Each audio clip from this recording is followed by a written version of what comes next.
Selamat datang di kelas 5 bersama saya Bapak Roni Kuswandanu. Hari ini kita akan belajar tema 4 subtema 2 pembelajaran 5. Anak-anak, kalian telah mempelajari mengenal berbagai macam gangguan kesehatan pada sistem peredaran darah. Dapatkah kamu menyebutkan apa saja penyebab dan gejalanya? Gangguan pada sistem peredaran darah dapat menghambat segala aktivitas.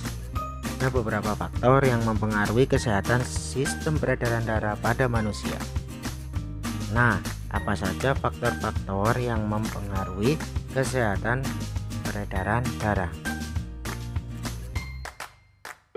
Faktor-faktor yang mempengaruhi kesehatan peredaran darah.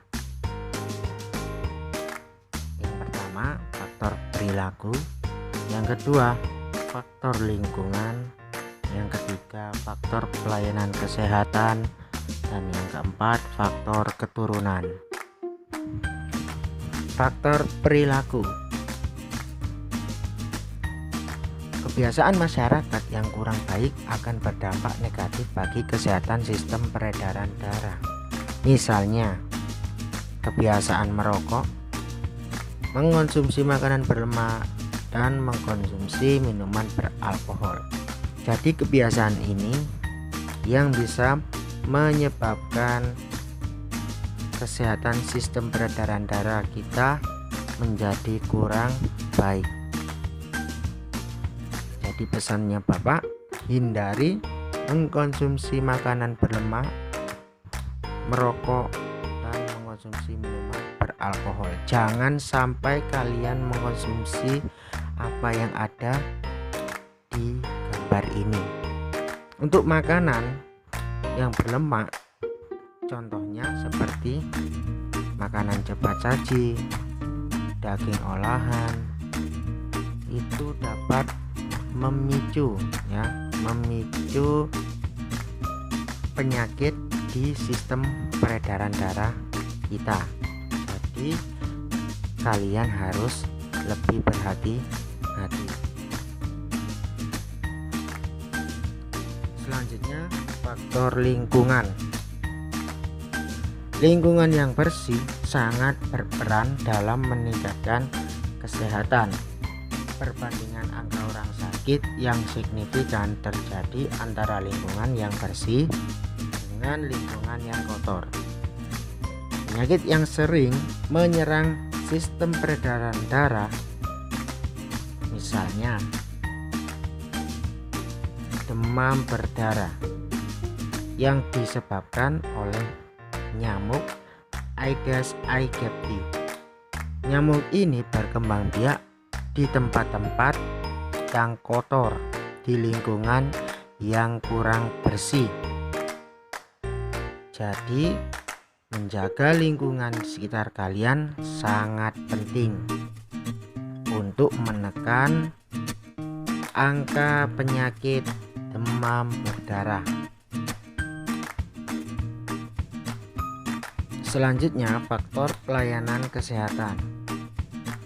Ketersediaan fasilitas kesehatan dengan mutu pelayanan yang baik akan mempercepat derajat kesehatan masyarakat. Dengan adanya fasilitas yang baik akan meningkatkan akses pelayanan kesehatan masyarakat.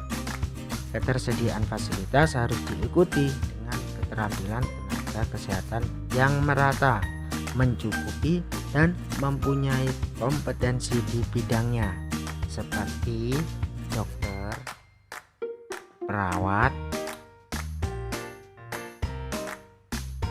Faktor keturunan. Banyak penyakit yang dapat kita cegah, misalnya dengan membersihkan lingkungan, menghindari makanan berlemak, merokok, dan mengonsumsi minuman beralkohol. Tapi ada penyakit yang tidak dapat kita hindari, seperti penyakit keturunan. Untuk mencegah penyakit keturunan, perlu adanya konseling perkawinan yang baik. Nah, gambar ini adalah salah satunya. Contoh penyakit keturunan, yaitu hemofilia. Apa itu hemofilia? Hemofilia adalah gangguan yang disebabkan adanya kelainan yang menyebabkan darah sulit membeku jika terjadi luka. Nah, ini adalah penyakit hemofilia.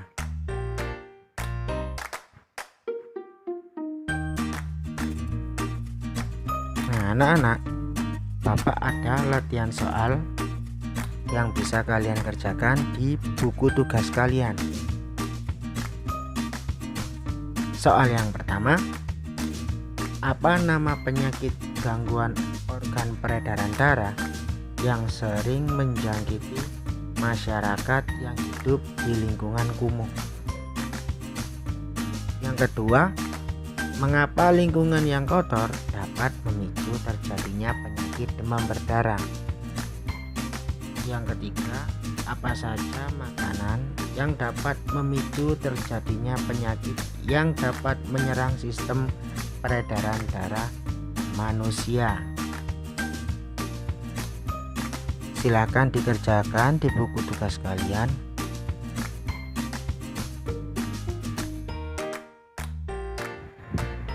Baik anak-anak, itu adalah pelajaran tema 4 subtema 2 pembelajaran 5.